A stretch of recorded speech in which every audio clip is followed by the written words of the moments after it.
Namun berjamaah, ya, maka resiko seorang makmum itu harus mengikuti gerakan imam, ya, apapun madhabnya, ya, meskipun ini sudah bermazhab misalkan, ya, karena arah dengan makin sudah bermazhab deh, arah makin sudah bermazhab. Lagu lamun ita ya nasi belok-belok niki hadratal muhtaramin rahimakumullah harus bermazhab. Memang tidak ada kewajiban untuk kita bermazhab, karena satu pun dalil dari Al-Quran maupun sunnah atau dari hadis Rasul sallallahu alaihi wasallam tidak ada perintah yang mewajibkan kita bermadhab. Akan tetapi kita diwajibkan untuk mengikuti orang yang lebih alim dibandingkan dengan diri kita. Wajib belajar dengan si lebih alim. Lamun iki dalil nara fasalu ahla dzikri in kuntum la ta'lamun, ya, beketuan dengan si cakat lamun de tahu.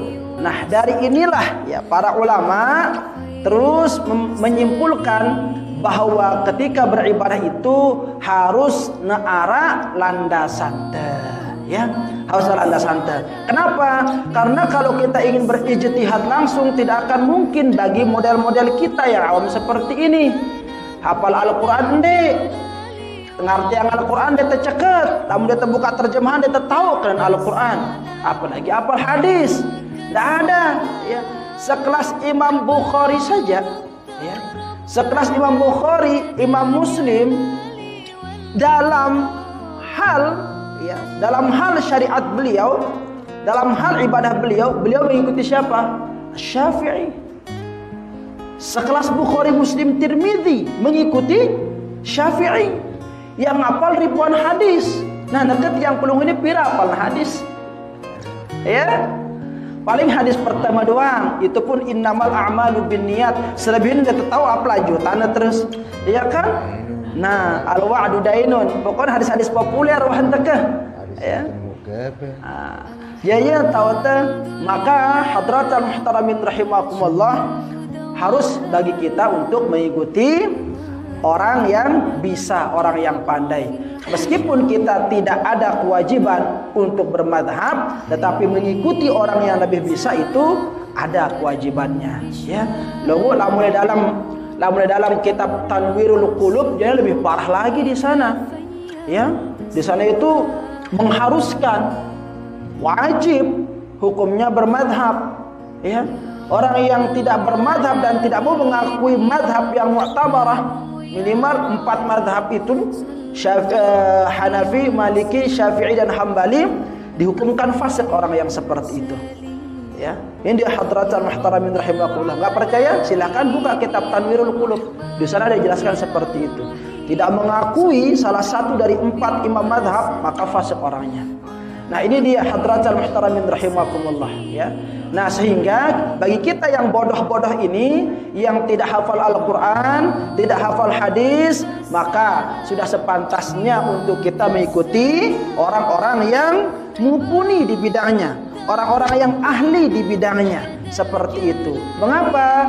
Karena dikhawatirkan kalau kita tidak berguru, tidak mengikuti suatu pendapat, dikhawatirkan kita nanti terjerumus kepada salah pemahaman. Begitu. Jadi pemusinan madhabilah ibarat suatu peta yang memberitahukan kita arah tentang makna sebenarnya daripada kandungan Al-Quran dan Sunnah Rasul Sallallahu Alaihi Wasallam. Nah, ini dia posisinya madhab. Lalu kembali ke pertanyaan hadratul muhtaramin rahimakumullah. Lalu bagaimana dengan imam kita beda mazhab dengan kita yang sebagai makmum? Maka kewajiban kita bagi seorang makmum itu untuk mengikuti imam. Tidak boleh menyelisihi gerakan imam.